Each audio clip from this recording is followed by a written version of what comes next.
dalam tindakan atau perbuatan mana-mana juga individu ataupun parti politik, kita kena faham bahawasanya Islam meletakkan satu asas yang cukup cantik. Pertama, kita kena letakkan sesuatu perbuatan itu yang menjadi asas perbuatan itu diterima baik ataupun tidak terletak pada niatnya. Oleh sebab itu orang politik ataupun sesiapa saja dia kena meletakkan perbuatan ini apa tujuan dia. Dalam konteks politik ini kita sebutkan bahawasanya perbetulkan tindakan. Apa dia?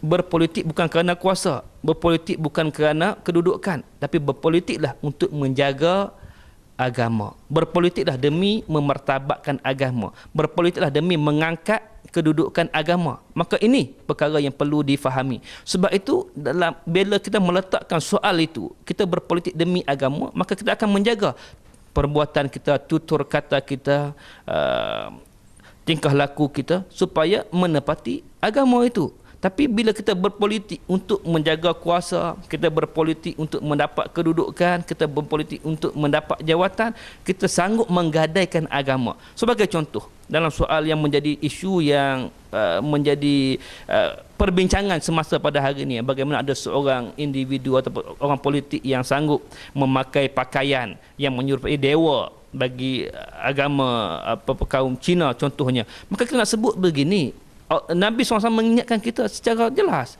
man yatamassaka biqaumin fahuwa minhum.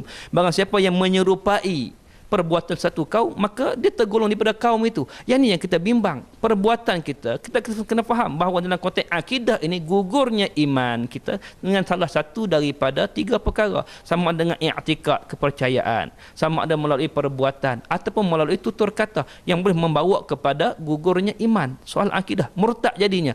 Dan apabila perbuatan itu menyerupai ajaran agama sesuatu kaum itu, yang kaum ini agama ini agama yang mensyirikkan Allah Subhanahu wa taala, maka jadilah perbuatan itu perbuatan yang menggugurkan iman seseorang. Jadi murtad dia. Nauzubillah min zalik. Maka sebab itu kena jaga. Mana-mana ahli politik sekalipun jaga supaya perbuatan kita, tutur kata kita tidak membawa kepada gugurnya keimanan kita. Sebab kita meletakkan matlamat yang lebih utama tadi. Kita berpolitik demi menjaga dan memartabatkan agama, bukan kerana hanya mengharapkan sokongan dan kedudukan kuasa itu sahaja. Maka ini perkara yang perlu dijelas. Wallahu a'lam.